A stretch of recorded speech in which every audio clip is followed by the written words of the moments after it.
ಏನು ಗೊತ್ತಾ, ನಮ್ಮ ಕಾಲೇಜಲ್ಲಿ ಈಗ ಸೆಮ್ ಎಂಡ್ ಎಕ್ಸಾಮ್ ನಡೀತಿದೆ. ಯಾವ ಕಾಲೇಜಪ್ಪ ಅಂದರೆ Ramaiah university of applied science.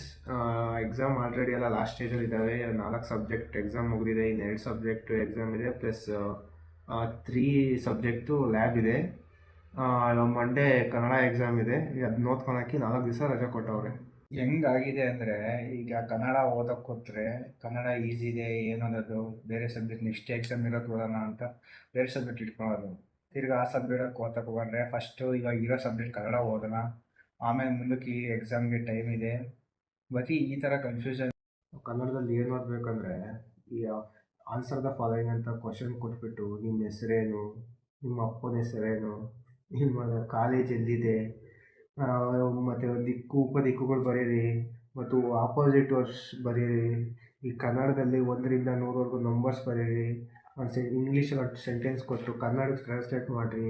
ಈ ಥರ ಎಲ್ಲ ಕ್ವಶನ್ಸ್ ಕೊಟ್ಟು 4 ದಿವಸ ರಜೆ ಕೊಟ್ಟವ್ರೆ ಓದ್ಕೊಳ್ಳಿ ಅಂತ. ನಾನು ಈ ಥರದ್ದು 2 ದಿವಸ ಬರೀ ಏನು ಓದೋಣ ಅಂತ 2 ದಿವಸ ಮುಗಿಸಿದ್ದೀನಿ. ನನಗೊಂದು ಡೌಟ್, ಈಗ ಬರೀ ನಮ್ಮ ಕಾಲೇಜಲ್ಲಿ ಮಾತ್ರ ಈ ಕನ್ನಡ ಸಬ್ಜೆಕ್ಟ್ ಇಟ್ಟು ಅಂಥದ್ರಲ್ಲಿ ಈ ಥರ ಎಲ್ಲ ಟಾಪಿಕ್ಸ್ ಇಟ್ಟವ್ರ, ಇಲ್ಲ ನಿಮಗೆ ಗೊತ್ತಿರೋ ಕಾಲೇಜಲ್ಲಿ ಯಾವ್ದಾದ್ರು ಕನ್ನಡ ಸಬ್ಜೆಕ್ಟ್ ಇಟ್ಟು ಈ ಥರ ಎಲ್ಲ ಟಾಪಿಕ್ಸ್ ಇಟ್ಟಿದ್ರೆ ಕಮೆಂಟ್ ಮಾಡಿ ಗೈಸ್. Bye bye.